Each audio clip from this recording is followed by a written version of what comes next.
je gagne un concours de piano. C'est ça. Ouais. Organisé par l'Union soviétique de Gorbatchev. Ouais. Et c'est ce concours-là qui m'a offert et donné la possibilité de faire de la musique en Union soviétique. Exactement. D'abord en Moscou. L'Union soviétique et après en Ukraine.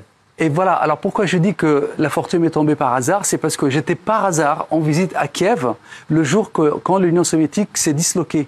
Et donc je ne pouvais plus revenir à Moscou chez moi. Ouais. Et donc je reste, disons même sans papier, parce que le pays n'avait pas de frontières, il n'y avait rien. Et je me constitue de zéro.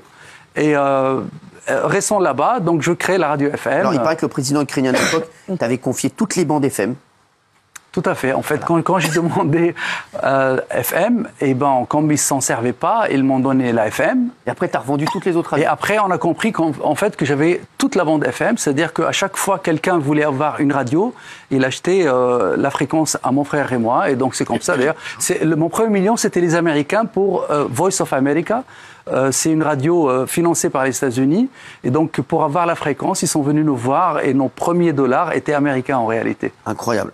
Pourquoi il vous les a confiés à vous? Pourquoi pourquoi il vous les a confiés à vous, le président ukrainien?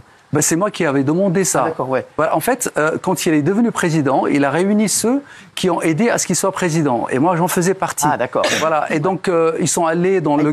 Il paraît qu'il a dit qui veut ça, qui veut ça, qui voilà, veut ça. Tout à fait. En fait, ce que vous voyez aujourd'hui, les oligarques, les milliardaires et tout ça, on était...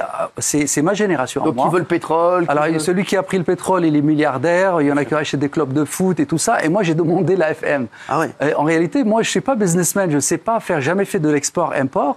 Ouais. Et donc, je me suis dit, la radio, je sais, ça me parle. Et voilà. Donc, on est devenu millionnaire. On ne peut pas être milliardaire avec ça. Ouais. Mais quand même, on gagne pas mal notre vie depuis très longtemps. Ouais, le mec qui arrive, vous voulez quoi? Je comprends pas pourquoi j'étais pas là, moi. Jamais dans les bons plans. On se demande tous. Ouais. Vous auriez demandé quoi, vous? Moi, les trois. Les fréquences TNT. Je m'y connais un peu en pétrole aussi, hein. Je suis pas nul, hein. Je te le dis. Je veux bien les radios, mais en pétrole, je suis pas mauvais non plus, hein.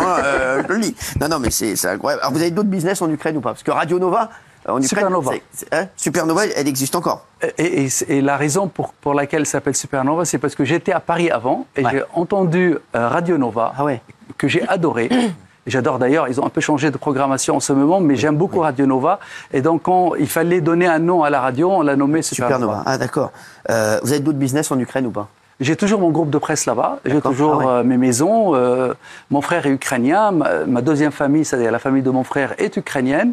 Mais là, à cause de la guerre, on ne peut plus émettre. Bien sûr. En fait, il y a une antenne, que ce soit pour la télévision ou pour la radio, s'appelle le Marathon. Et on prend les émissions de l'administration présidentielle, qui nous fournit tout, et on est obligé de diffuser